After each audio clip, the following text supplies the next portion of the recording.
The engines were finding life difficult. Workmen were mending the viaduct on the main line. The arches needed strengthening. Sir Topham Hatt did not want to close the railway while the work was done, and so repairs took a long time.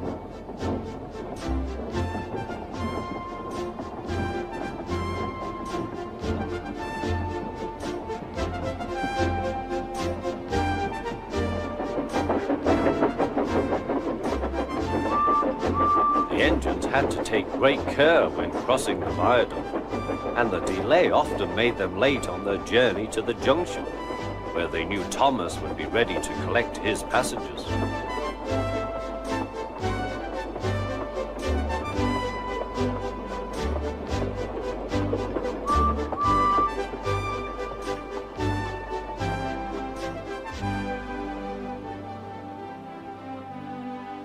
Thomas grew crosser and crosser. "Time's time," he grumbled. "Why should I keep my passengers waiting while Henry and James dawdle about all day on viaducts?" "Don't blame me," snorted Henry. "If we hurried across the viaduct, it might collapse, and then you'd have no passengers at all. What would you do then?" "Run my train on time for one thing," retorted Thomas. He hurried away before Henry could answer. Bertie was impatient too.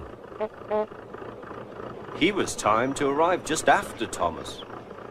His passengers found that instead of going straight from the bus to their train, they were kept waiting till Thomas arrived. Soon Bertie grew cross with Thomas. "Late again," he remarked, as Thomas panted wearily in.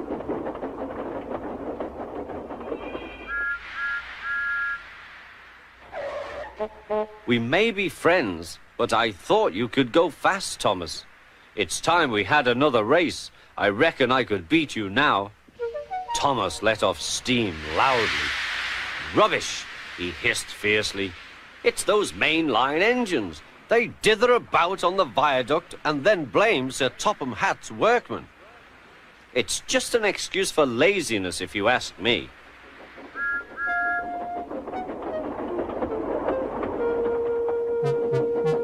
One day, James was later than ever at the junction. "I'm sorry, Thomas," he puffed. "I was held up at the station, and the viaduct made it worse." "It's lucky for you I'm a guaranteed connection," grumbled Thomas.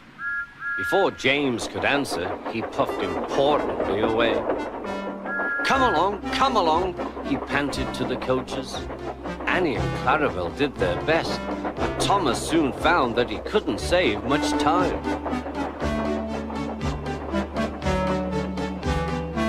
Suddenly, Thomas saw Bertie ahead. His radiator was steaming.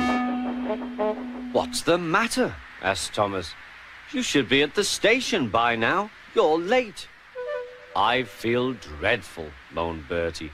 "All upset inside, and driver says he can't make me better. Thank goodness you're late too. Can you take my passengers, please? They'll never get home otherwise." "Of course," agreed Thomas. He now felt sorry for Bertie and promised to get help at the next station. Thomas set off again.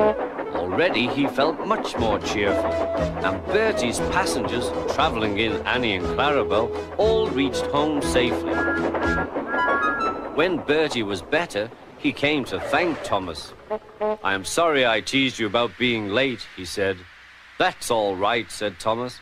"I'm glad I could help. There are times when being late isn't such a bad thing after all." With a last cheerful greeting, the two friends went back to work.